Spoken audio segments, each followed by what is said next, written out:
రోజు నా duty morning shift అంటే 6 o'clock కి డ్యూటీ ఉండడం వల్ల వీడియో తీసుకోవడానికి అయితే చాలా లేట్ అయితే ఏమైందిలే, ఇంకా ఈ రోజు అయితే వెళ్ళిపోలేదు కదా, ఏం పర్లేదు.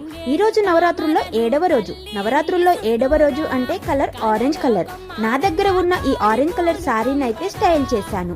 ఇది వీడియోలో వేరేలా కనిపిస్తున్నా గానీ ఇది మాత్రం ఆరెంజ్ కలర్ శారీకి ఇంకా బ్లౌజ్ స్టిచ్ చేపించలేదు. నా దగ్గర ఉన్న దీనికి దగ్గరగా మ్యాచ్ అయ్యే బ్లౌజ్ తో అయితే దీన్ని పేరప్ చేశాను. చేసిన ఫస్ట్ లుక్ లో పెట్టాను రింగ్, మళ్ళీ ఇప్పుడు పెడుతున్నాను. లుక్స్ అంటే ఫ్లవర్స్ కంపల్సరీ కదా, అందుకనే ఫ్లవర్స్ కూడా పెట్టేసుకున్నాను. పెళ్ళైన ఆడవాళ్ళకు అలంకారం పాపిడ బొట్ట లుక్స్ లో దానిలా మిస్ చేస్తాను. నీ ఉన్న బ్యాంగిల్స్ లేకుంటే మాత్రం ఎప్పటికీ లుక్ ఫినిష్ కాదు కదా, అందుకనే సారీకి మ్యాచ్ అయ్యేలా ఈ బ్యాంగిల్స్ కూడా వేసేసుకున్నాను. చివరిగా పాపిట బిల్లతో నా లుక్ అయితే ఫినిష్ చేశాను. ఇక్కడ మర్చిపోయాను, నా నవరాత్రి సిరీస్ అన్ని ఫాలో అవుతున్నారా లేదా, నా ఛానల్ ని సబ్స్క్రైబ్ చేశారా లేదా. మళ్ళీ నెక్స్ట్ వీడియోతో కలుద్దాం, అంతవరకు బాయ్ బాయ్. ఈ వీడియో నచ్చితే ఒక చిన్న లైక్ ఇవ్వండి.